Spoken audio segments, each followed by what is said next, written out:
Milord, आज हमारी अदालत में मौजूद हैं डॉक्टर अस्थाना।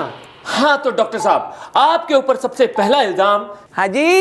अरे आपके ऊपर सबसे पहला इल्जाम बबलू ने लगाया है कि आपने उसका 3 बार अंतड़ियों का ऑपरेशन किया, लेकिन तीनों बार आपने हॉस्पिटल का सामान उसके पेट में छोड़ दिया। ना ना ना, उसके पेट में घड़ी, मोबाइल, अंगूठी ये छूट गई थी। ये सारी की सारी मेरी पर्सनल है, मेरे पैसे की। देखिए, कल्लू ने भी आपके ऊपर यह इल्जाम लगाया है कि उसकी बीवी जब आपके पास बुखार का इलाज करवाने आई थी तो आपने उसका दिल का ऑपरेशन कर दिया। कल्लू की बीवी जब मेरे पास आई थी इलाज के लिए तो उसका बुखार एकदम गायब था, उसकी धड़कन बढ़ी हुई थी, धड़ धड़ धड़ धड़ धड़। तो फिर मैंने मजबूर होके दिल का ऑपरेशन कर दिया। अब कुछ ना कुछ तो करना था ना। है?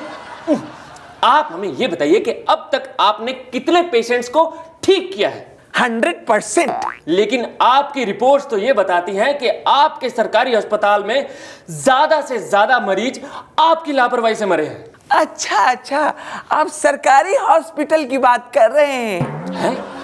भाई मैं अपने प्राइवेट क्लिनिक का रिकॉर्ड बता रहा था। वैसे हमने ये सुना है कि आपने सरकारी नौकरी के साथ साथ इंग्लैंड में भी अपना एक हॉस्पिटल खोला है। यस, इन अंग्रेजों ने हम हिंदुस्तानियों को पहले बहुत सताया है, तो मेरे दिमाग में बचपन से खुन्नस थी कि जब मैं बड़ा होऊंगा इन अंग्रेजों से बदला लूंगा।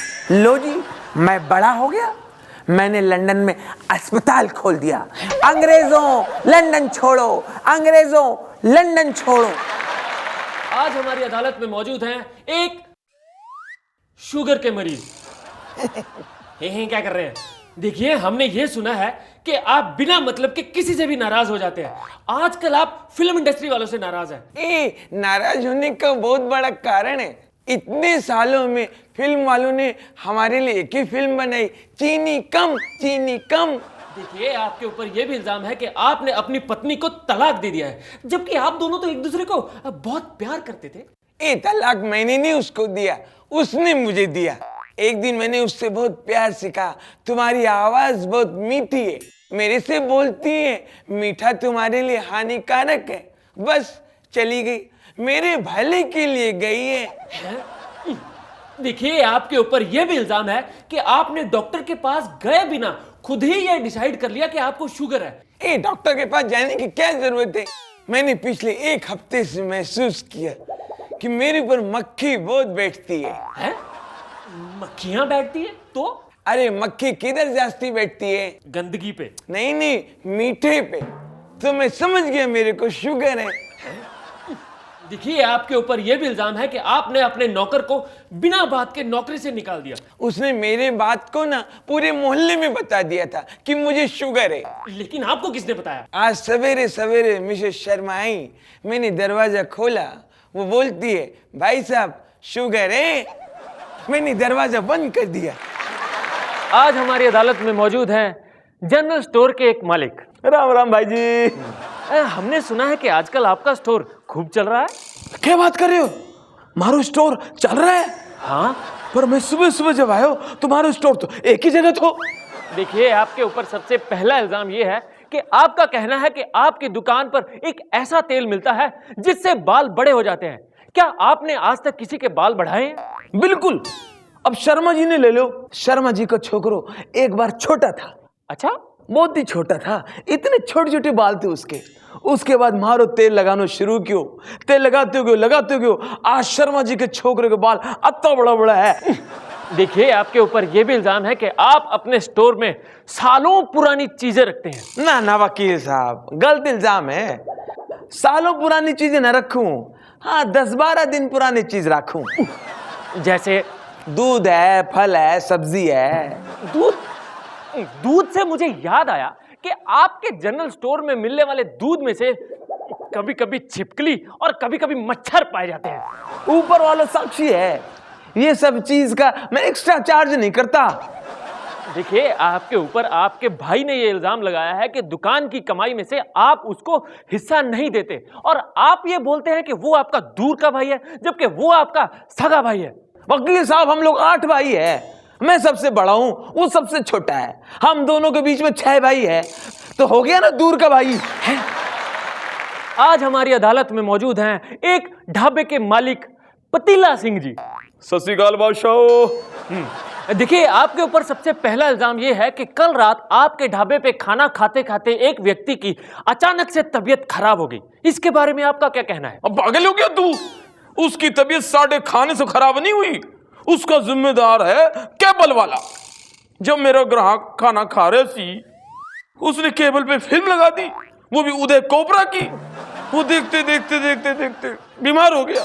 देखिए, आपके ऊपर यह भी इल्जाम है कि आप अपने कस्टमर लोगों को नहाने का गंदा पानी पिलाते हैं, क्योंकि अक्सर आपके पानी में साबुन और शैम्पू की झाग मिलती है। मैं मानता हूं पीने के पानी की कमी है, पर मैं इतना नहीं गिर सकता कि अपने ग्राहक लोगों को नहाने का गंदा पानी पिला दूं।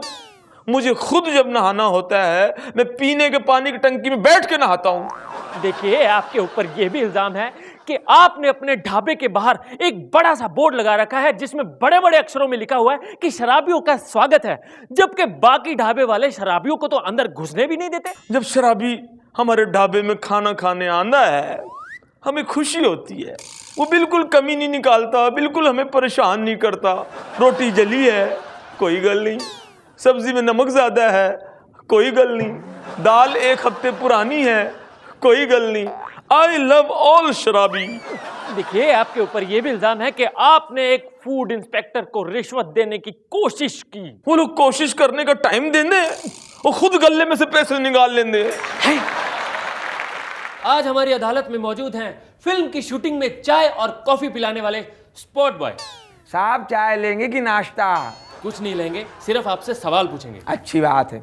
देखिए, आपके ऊपर सबसे पहला इल्जाम यह है कि आप जब फिल्म इंडस्ट्री में नए नए आए थे तो आपने एक एक्टर की कमीज के ऊपर स्याही डाल दी थी। वो क्यों? साहब वो जो हीरो था बार बार बोल रिया था स्पॉट स्पॉट स्पॉट। लो जी, मैं भाग के गया, स्याही ले आया, इंक उसके ऊपर छिड़क दी मैंने। हमने कहा लो जी, हो गया स्पॉट। देखिए, आपके ऊपर यह भी इल्जाम है कि आपने जब कीनो मोरिया और मीमो को देखा तो आपने ये कहा कि वो भी आप ही के जैसे हैं। वो कैसे? साहब, मैं भी मुंबई में हीरो बनने आया था। जब मैं इन लोगों को एक्टिंग करते देखता हूँ, डांस करते देखता हूँ, मुझे अपने शुरुआत के दिन याद आ जाते हैं कि ऐसे ही मैं भी कर लेता था। अब मैं इनकी तरह लगता हूँ तो ठीक है, कहीं ये मेरे जैसे ना हो जाएं। देखिए, आपका यह भी कहना है कि आप जितने मर्जी बुढ़े हो जाएं, लेकिन आप इस देश के सबसे नौजवान युवक रहेंगे। वो कैसे? यही तो बात है अनोखी।